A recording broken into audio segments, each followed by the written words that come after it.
ये video class 10th के students के लिए ये 36 का पार्ट सेकंड होगा, जिसे तुलसीदास ने लिखा है। इस कहानी के बारे में थोड़ा सा वृत्तांत के बारे में बता देता हूँ कि यह कहानी क्यों और किस किस समय की ली हुई है। ज़्यादातर सभी लोग इस कहानी को जानते होंगे, जो जानते नहीं हैं सुन लीजिएगा। ठीक है दोस्तों, तो स्टार्ट करते हैं। ये कहानी उस समय के वृत्तांत से ली गई है जब राम लक्ष्मण विश्वामित्र के साथ किसी कार्य से बाहर गए हुए थे। जब राम जी के ससुर या सीता जी के पिताजी जो हैं, उन्होंने यह शर्त स्वयंवर रखा था कि जो भी शिव के धनुष को उठाएगा और उस पर कमान को बांध देगा, उसकी सीता जी की शादी उसी के साथ कर दी जाएगी। उस सभा में राम जी भी पहुँचे हुए थे। तो जब ये जो धनुष की बात रखी गई तो सभी लोग, जो राजा महाराजा, बड़े बड़े युद्ध पराक्रमी राजा थे, उनमें से कोई भी व्यक्ति इसे उठा भी नहीं सका। जब बात मान सम्मान की आ गई तो लक्ष्मण जी ने उठकर कहा कि जिस सभा में सूर्यवंशी लोग बैठे हुए हैं, वहाँ पर जो भी अनुचित बातें कहता है तो सूर्यवंशियों के सामने उचित नहीं लगती हैं। तो यह जो धनुष था, जब राम जी ने ये धनुष उठाया तो यह धनुष पर जो धागा था उसे बांधते समय यह धनुष टूट गया। जब यह धनुष टूटा तो इतनी तेजी से आवाज़ हुई कि इसकी टूटने की आवाज़ महर्षि परशुराम जी के कानों में जा पहुंची। जब ये बात सुनकर, आवाज़ को सुनकर ऋषि परशुराम जी आए तो उन्होंने अपने शिव के धनुष को तोड़ा हुआ पाया। और जब उन्होंने जो गुस्से में जो वृत्तांत कहा, वो उस वृत्तांत का कुछ शेष भाग यहाँ पर दिया गया है। तो आइए इसको हम पढ़ते हैं, क्या है इसमें, क्या कहानी है। नाथ शंभु धनु भंज निहारा, होई केउ एक दास तुम्हारा।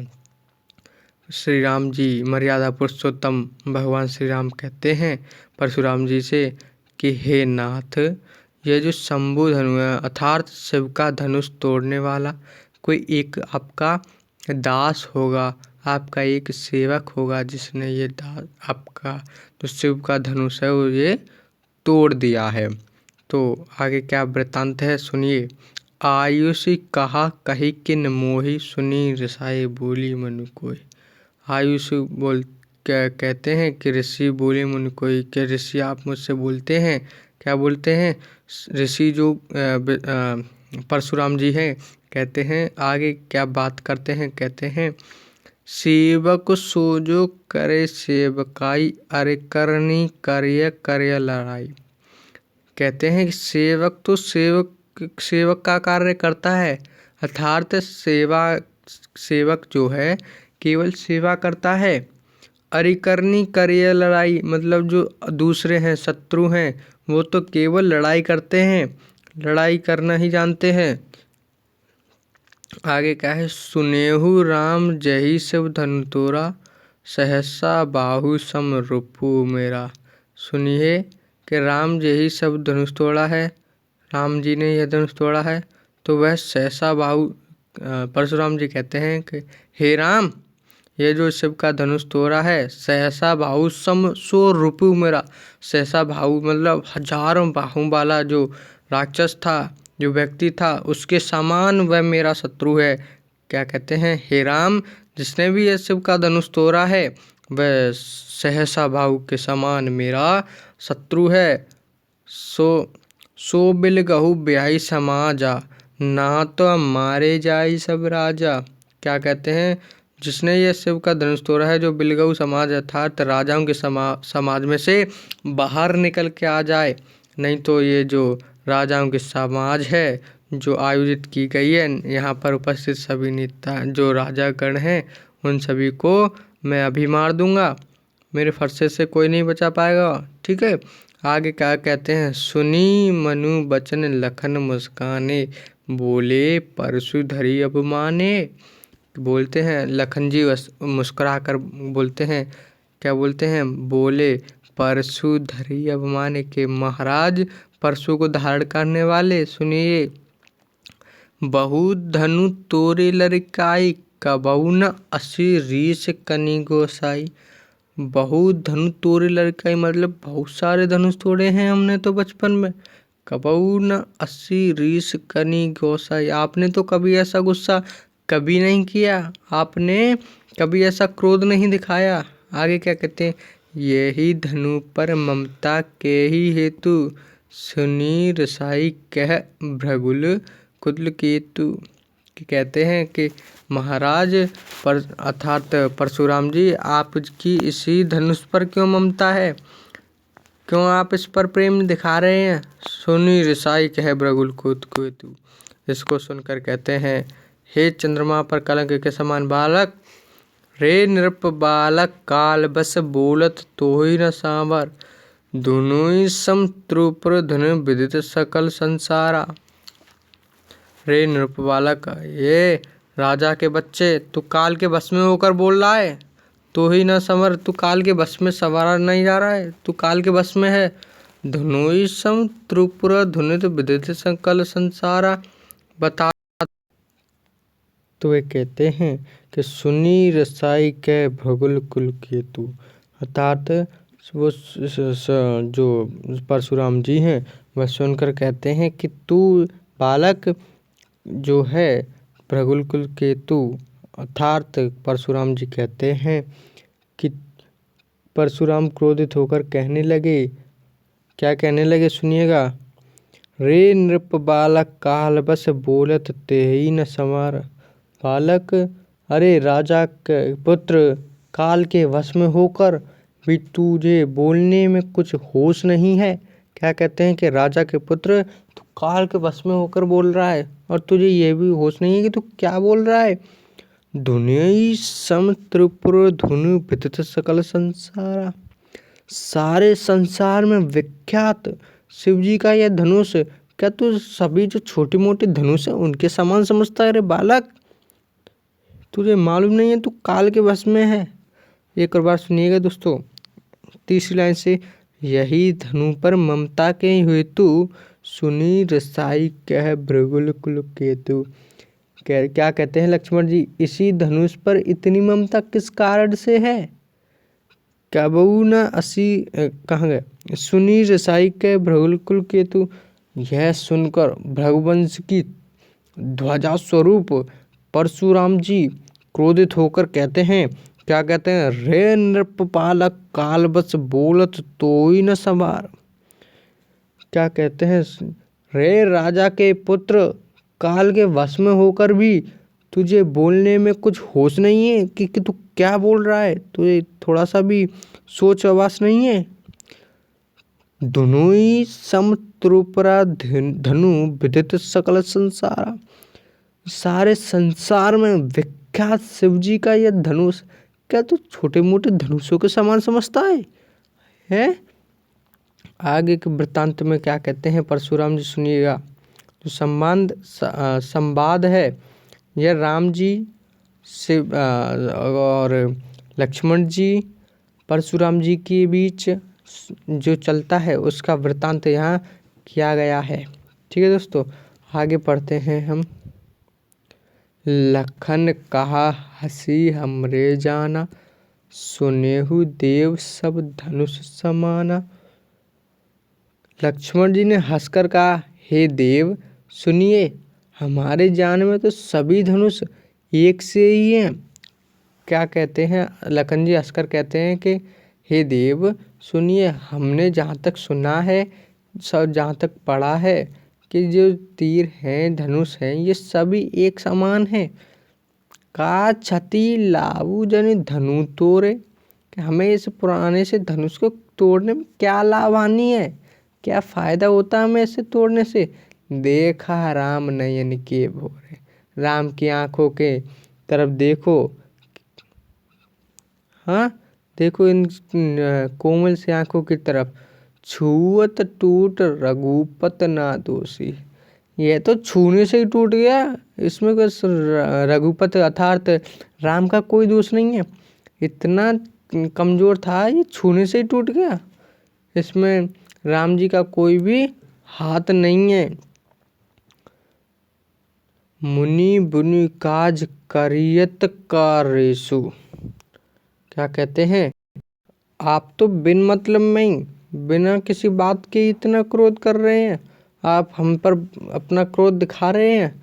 बोले चिते परसू की ओरा, बोले चिते परसू की ओरा, जो परसू मतलब परसा की ओर देखकर बोले, रे सट सुनेउ सुभाऊ न मोरा, हे बालक मेरा ऐसा स्वभाव नहीं है, ऐसा वैसा स्वभाव नहीं है मेरा। बालक बोली बधो न तोई, बालक समझ के मैंने तुझे मारा नहीं है, मैं तुझे मार दूंगा, मुझे मेरा स्वभाव हल्का फुल्का नहीं है, मैं और ऋषि मुनियों की तरह ही नहीं हूँ। केवल मुनि जड़ जाने ही मोही, क्या कहते हैं परशुराम जी, क्या कहते हैं, परसे की ओर देख कर बोलते हैं, हे बालक सुने स्वभाव न मोरा, मेरा जो व्यवहार है वो ऐसा वैसा नहीं है। बालक बोली बधो न तोई, बालक समझ के मैंने तुझे अभी मारा नहीं है, मैं तुझे मार दूंगा। ठीक, केवल मुनि जड़ जाने मुझे, केवल जो मुनि लोग हैं वही जानते हैं मुझे। बाल ब्रह्मचारी अति कोई, विश्वित क्षेत्री कल द्रोही, मैं बाल ब्रह्मचारी, इतना जो बाल ब्रह्मचारी हूँ, ईश्वर की आराधना करने वाला हूँ, मैंने विश्वित माने कई बार क्षेत्रीय कुल द्रोही, मैंने इस धरती को कई बार बिना राजाओं के कर दिया है, ठीक है ना। सहसा भाऊ भज छेद निहारा, परसु विपुल बार परसु बिलोक महिप कुमारा, सहसा भाऊ छेद निहारा, बात सुनिएगा। भौज भुल भूमि भूप किनी किनी किनेही, विपुल बार मही देवन देनी। बाल ब्रह्मचारी से सुनिएगा, बाल ब्रह्मचारी अति कोई, विश्वद देत क्षेत्री कल द्रोही, मैं बाल ब्रह्मचारी हूँ, मैंने इस धरती को कई बार राजाओं के बिना कर दिया है। भुजबुल भूमि भूप बिनि किने, विपुल बार मही देवन दीनी, मैंने इस धरती को बिना राजाओं के कर दिया, कई बार मैंने महादेव देवों को अर्थात देवी देवताओं को मैंने ये धरती कई बार दे दी है। सहसा भाऊभज छेद निहारा, परशु बिलोक महिप कुमारा, क्या है यहाँ पर, क्या बोलते हैं, हे राजा के राजकुमार अर्थात राजा के पुत्र, सहसा भाव की भुजाओं को काटने वाले मेरे इस फरसे को देख, क्या बोलते हैं, हे राजा के पुत्र, इस सहसा भाव की जो बाहें मैंने काट दी थी, इन्हें देख, इस फरसे की ओर देख। मात पिता जनी सोच बस करिस महिष किशोर, क्या कहते हैं, अरे राजा के बालक, तू अपने माता पिता की ओर सोच, क्या कहते हैं, अपने माता पिताओं की ओर सोच।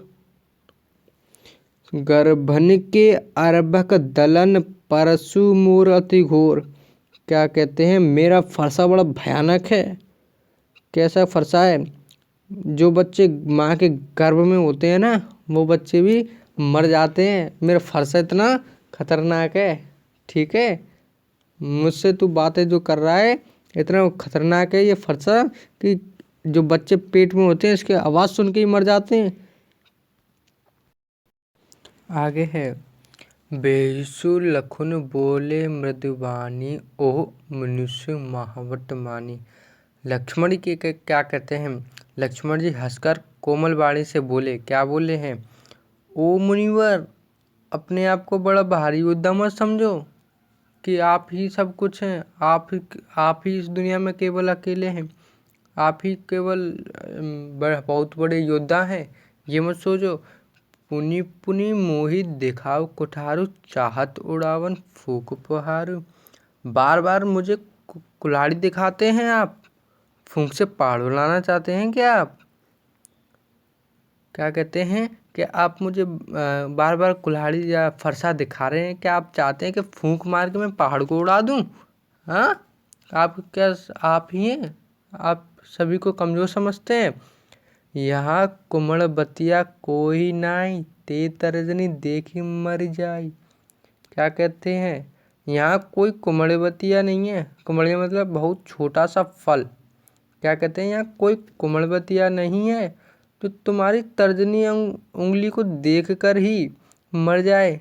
ठीक है ना गुरुवर? या जो भी उन्होंने संबोधित करके कहा होगा, महाराज परशुराम जी जो भी, क्या यहाँ पर कोई तर्जनी देख के मर जाने वाला? देख कुठारू सरासन बाना, मैं कछु कहा सहित अभिमाना। क्या कहते हैं? कुठार और धनुष बाण देखकर ही मैंने कुछ अभिमान सहित कहा था। क्या कह रहे हैं कि जो आप मुझे धनुष बाण कुठार दिखा रहे हैं, इसी देखकर मैंने कुछ अभिमान सहित कहा था। ठीक। भृगुसुत समझे जनई बुलोकी, जो कछ कहू सो रिस रोकी। उसमें क्या कहते हैं? भृगुवंशी समझकर और योगपति मतलब अर्थात पूजा प्रार्थना करने वाले देवी देवता जो थे, आप देखकर तो जो कुछ आप कहते जा रहे हैं, आप मुझसे उल्टा सुल्टा बोलते जा रहे हैं। आप भृगुवंशी हैं, योगपति हैं, आप उनसे जो कहा मन में आ रहा है कहते जा रहे हैं। उसमें क्रोध को रोक कर सह लेता हूँ, इसलिए आप जो भृगुकुलवंशी हैं, आप ईश्वर के आराध्य करने वाले देव, इसलिए मैं गुस्सा रोक कर बैठा हुआ हूँ। सुर महेश्वर हरिजन अरुगाई, हमरे कुल इन पर न सुराई। क्या कहते हैं? क्योंकि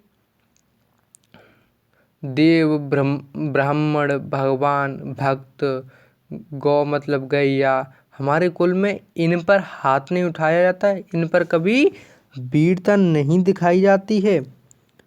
बंदे पापु अपकीर्ति हारे, मारतु पाप परिह तुम्हारे। क्या करें? अगर हम इन्हें मार भी देते हैं, क्या कर दें? मार भी देते हैं,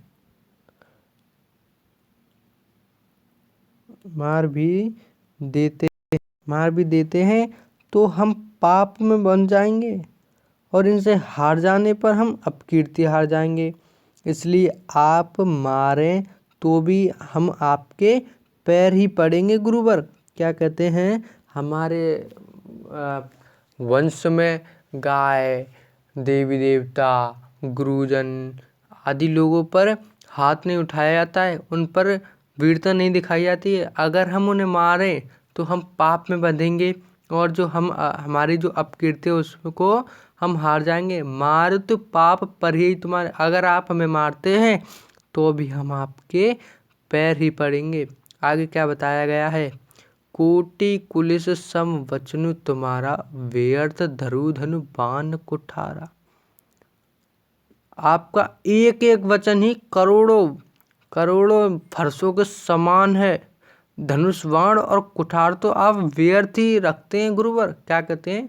आपकी जो भाषा है, इतनी ऐसी कठोर जो भाषा है, आपकी भाषा ही ऐसी है कि किसी को भी मार दे। आप तो व्यर्थ में ही इस प्रकार के जो कठोर जो फरसा आपने धारण कर रखा है, ये फालतू में रखा है। आपकी भाषा ही ऐसी है कि इसको आप एक बार में मार देंगे गुरुवर। आगे क्या बताया गया है? जो बिलो की अनुचित कहे, छमु माहुम धीर, सुनी सरोस भृगुवंश मणि, बोले ग्रा गंभीर। इन्हें देखकर मैंने अनुचित कहा तो उस है धीर महामुनि क्षमा कीजिए। मैंने जो आपसे जो क्रोध में आकर जो शब्द कह दिए हैं गुरुवर, उनको क्षमा कीजिए।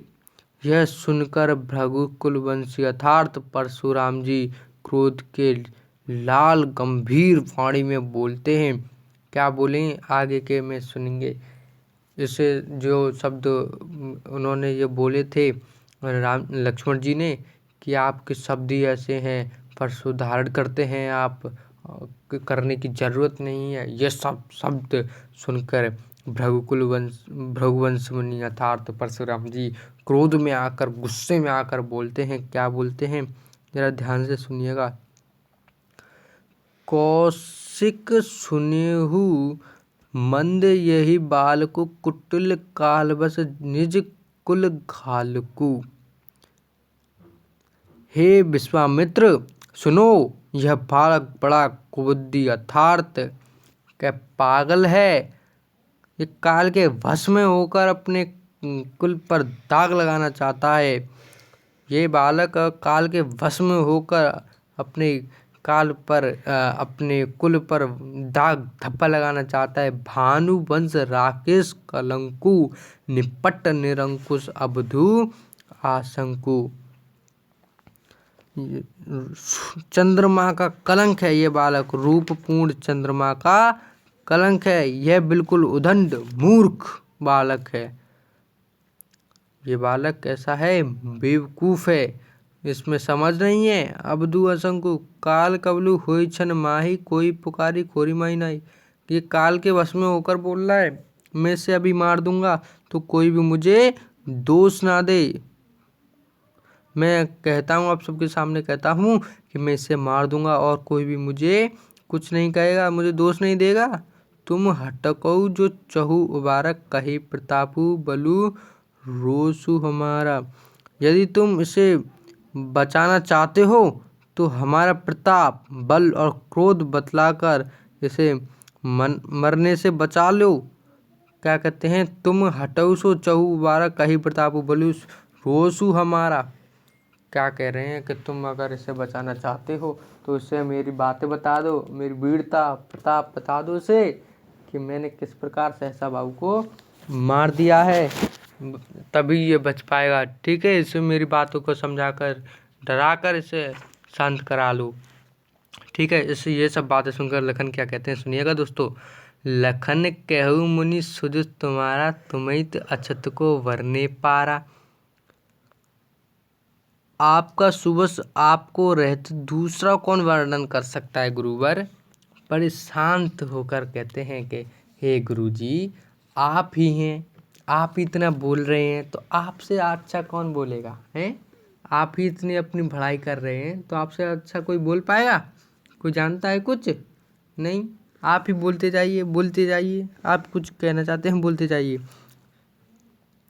अपनी महू तुम अपनी करनी बार अनेक भांति बहु बरनी। क्या कहते हैं कि तुम अपनी मोहते अपनी करते जा रहे हैं, अपनी भलाई कर रहे हैं। एक बार नहीं, आपने कई बार कहा कि मैंने ये कर दिया, सहसा बाबू को वो कर दिया। एक बार की बात नहीं है ये, आप बार बार कहते आ रहे हैं। आपसे अच्छा कौन बता पाएगा अपना। नहीं संतेषु तब पुनि कछु कहू जिन्हें रूस रोकी सुख सहु। क्या कहते हैं, क्रोध रोक कर ऐसा दुख मत सहिए कि आप वीरता का व्रत धारण करने वाले धैर्यवान हैं। गाली देना आपको शोभा नहीं देता है। क्या कहते हैं, आप इतने जो क्रोध को रोक कर बैठे हैं, आप जो कहना चाहते हैं कह दीजिए, मैं आपसे कुछ नहीं कहूँगा। आपके मन में जो है कह दीजिए, आप अपने आप को दुख मत दीजिए।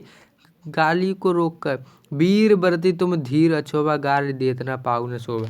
क्या कहते हैं कि वीर जो लोग होते हैं उनको गाली देने में तथा भी शोभा नहीं देती है। आप तो गाली दे रहे हैं, आपको थोड़ी सी मर्यादा भी नहीं रही है।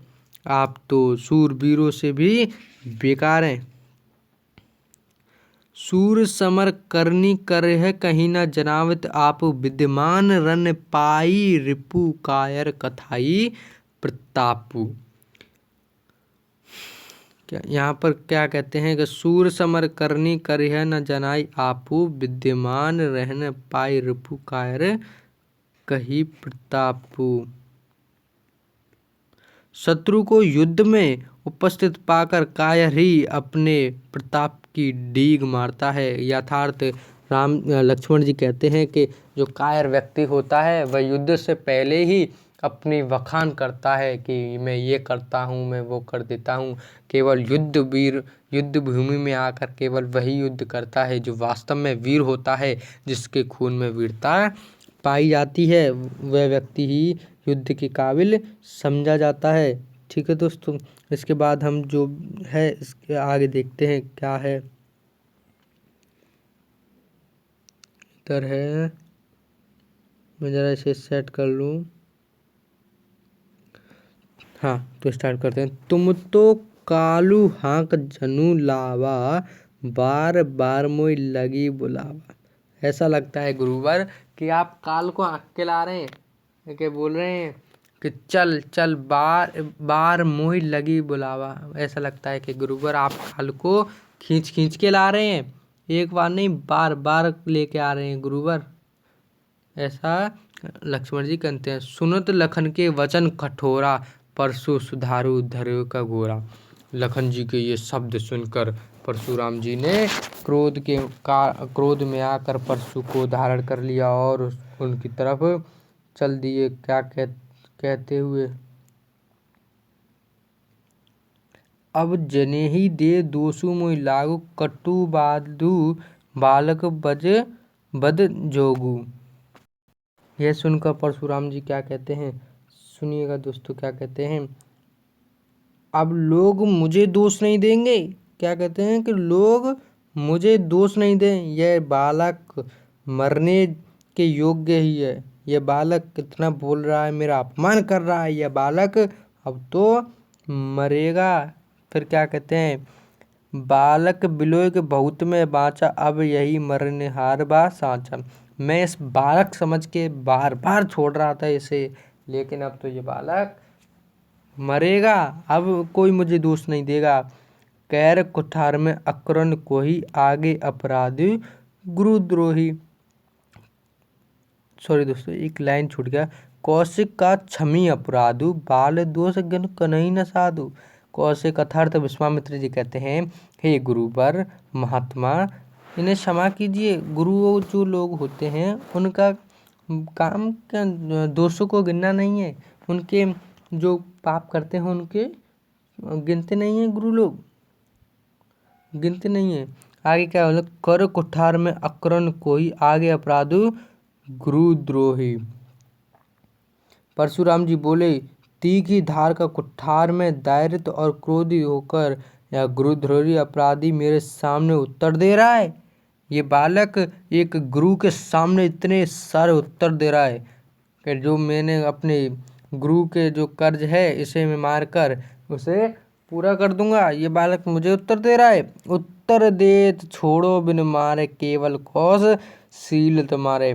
परशुराम जी क्या कहते हैं कि हे विश्वामित्र जी, यह अभी तक बालक मैंने केवल आपके कारण ही छोड़ रखा था। आप जो इतने विनम्र हैं, दयाशील हैं, आपके मारे मैंने छोड़ दिया। अब तो इसे मैं बिना मार के छोड़ूंगा नहीं। नात यही काठे कुठौर, कुरन उरन होते श्रम थोरे। नहीं हे कौशिक, इस बालक को मैं इस फरसे से, जो मेरे पास ये फरसा है, इससे मैं थोड़ी देर में मार देता, थोड़ी श्रम में मार देता, और मुझे थोड़ी ज़्यादा सी मेहनत भी नहीं करनी पड़ती। केवल थोड़ा ही श्रम में मैं इस बालक को मृत्यु की गोद में सुला देता। गधी सुन का हृदय हसी, मुनि हरिहर सूझ, असमय खाड़ न उख में, अजऊ न सूझ अबूझ। गधी सुन जो है यह कौशिक जो है विश्वामित्र के लिए प्रयोग किया गया है। यहाँ पर गधीसून कहते हैं, विश्वामित्र जी के दिल में मुस्कुरा कर कहते हैं कि महात्मा को तो केवल हरा ही हरा सूझ रहा है, केवल चारों तरफ जो घास ही समझ में आ रही है कि बालक भी छोटे साधारण क्षेत्रीय है। जो परशुराम जी हैं ये सब जगह विजयी हो गए हैं, लेकिन ये इन बालक को भी अभी भी ऐसा ही बच्चा समझ रहे हैं। कैसा समझ रहे हैं कि ये ऐसा समझ रहे हैं ये जो मुंह में लेकर खांड पिघल जाती है उसकी तरह है, लेकिन वो ये नहीं जानते कि ये बालक कितने शक्तिशाली कठोर हैं। इनको तो केवल चारों तरफ हरियाली हरियाली समझ में आ रही है। ये सब जो सोच रहे हैं ये विश्वामित्र अपने मन ही मन में सोच रहे हैं। आगे के वृत्तांत को सुनिए। कहे लखन मुनि शील तुम्हारा, कोई नहीं जान विदित संसार। लक्ष्मण जी ने कहा, हे मुनि, आपके प्रेम को कौन नहीं जानता, यह संसार भर में प्रसिद्ध है। मात पिताई उरन भय नीके, गुरुरन रहा सोच बड़ा जी के। क्या कहते हैं, आप माता पिताजी से तो अच्छी तरह ऋण मुक्त हो गए हैं, अब गुरु का ऋण रह गया है, जिसका भी आप बड़ा सोच लगा रहे हैं, मतलब सोच रहे हैं। आपने माता पिता को तो ऋण दे दिया, अब आप अपने गुरु के ऋण के बारे में सोच रहे हैं कि गुरु दे दूं मैं, गुरु जी का जो ऋण है मैं उसे चुका दूं। सो जन हमरे ही माथे काढ़ा, दिन चले गए ब्याज बढ़वाड़ा। कहते हैं कि जो आपका ऋण है वो मेरे ही माथे मरना है आपको। दिन चले गए हैं, ब्याज बढ़ गई होगी। हाँ, ये सब बातें लक्ष्मण जी कहते हैं। बहुत दिन बीत गए हैं, इससे ब्याज भी बहुत बढ़ गया होगा। फिर आगे क्या कहते हैं, अब अनही व्यवहारित बोली, तुरंत देहू में थैली खोली। अब किसी हिसाब करने वाले को बुला लाइए। क्या कहते हैं, परशुराम जी से कहते हैं कि आप हिसाब करने वाले को बुला लाइए, मैं थैली को खोल दूंगा, जिसमें से आपका जितना पैसा हुआ है मैं उसे दे दूंगा। सुनी कटु वचन कुठार सुधारा, हाय हाय सब सभा पुकारा। जो लखन जी के जो ऐसे ये शब्द हैं, इन्हें सुनकर सभा में हाय हाय पुकारती है, कि चिल्लाती है कि ये जो शब्द हैं जो लक्ष्मण जी ने कहे, ये तो शब्द काफ़ी कठोर कह दिए, गलत कह दिए हैं। भृगुवर परशु देखा मोही, ब्रुप विचारी ब्रचो नृपद्रोही। राजाओं के शत्रुओं मैं ब्राह्मण समझकर बचा रहा हूँ, आपको कहीं रणधीर बलवान वीर नहीं मिले हैं? हे ब्राह्मण देवता, आप घर में ही बड़े हैं। ये सुनकर अनुचित अनुचित कहकर सब लोग पुकारने लगे। क्या कहने लगे, सुनी कठुन वचन कुठारा, हाय हाय सब सभा पुकारा।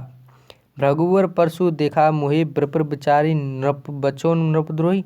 आप मुझे जो कठोर दिखा रहे हैं, आप मुझे जो आप राजाओं के दोषी हैं, आपको मैं छोड़ दूंगा। बिले न कबहु सुबट रणगाड़े।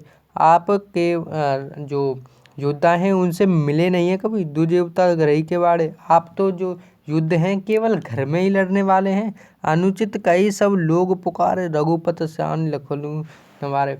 अब ये जो शब्द ऐसे राम लक्ष्मण जी ने जब कह दिए हैं, परशुराम जी से इतनी तक की तीखी तीखी बातें जब परशुराम जी से कह दी हैं, तो परशुराम जी एकदम क्रोध में आ गए और उन्होंने पर्चा उठा लिया। तो सब सभा चिल्ला चिल्ला के बोले गए कि चिल्लाने लगी, ये क्या हो रहा है, ये क्या हो रहा है। तब लखन उत्तर आहुति सरस भृगुकुर, कृषाणु बढ़त देखी जल सम वचन बोले रघुकुल वाने। इसका मतलब है, जब रघुपति जी ने इशारे से लक्ष्मण को रोक दिया, कह दिया कि लक्ष्मण शांत हो जाओ, तुमने ज़्यादा बोल दिया है। लक्ष्मण के उत्तर से जो आहुति के समान वे परशुराम के क्रोध रूपी अग्नि को बढ़ते देखकर रघुकुल के सूर्य से श्री रामचंद्र जी जल के समान शांत करने वाले वचन बोले। क्या बोले इसमें बताया नहीं गया है। जो लक्ष्मण जी जब परशुराम जी से ज़्यादा बातें कर रहे थे, उन्हें व्यंग भरती हुए बातें कर रहे थे, उनसे तीखी तीखी बातें कर रहे थे, तो लक्ष्मण जी की तरफ इशारा करते हुए राम ने कहा कि लक्ष्मण शांत हो जाओ। तब रघुकुल जो थे अर्थात राम जी, उन्होंने परशुराम के सामने अपनी मृदवाणी में उनसे जो बातें की वो आगे बताने गए। जो भी बातें की उन्होंने अग्नि पर जल डालने के समान बातें की थी। ये वीडियो अभी के लिए इतना ही। बने रहिए अपने यूट्यूब चैनल के साथ मैथ का बूथ में। Thank you.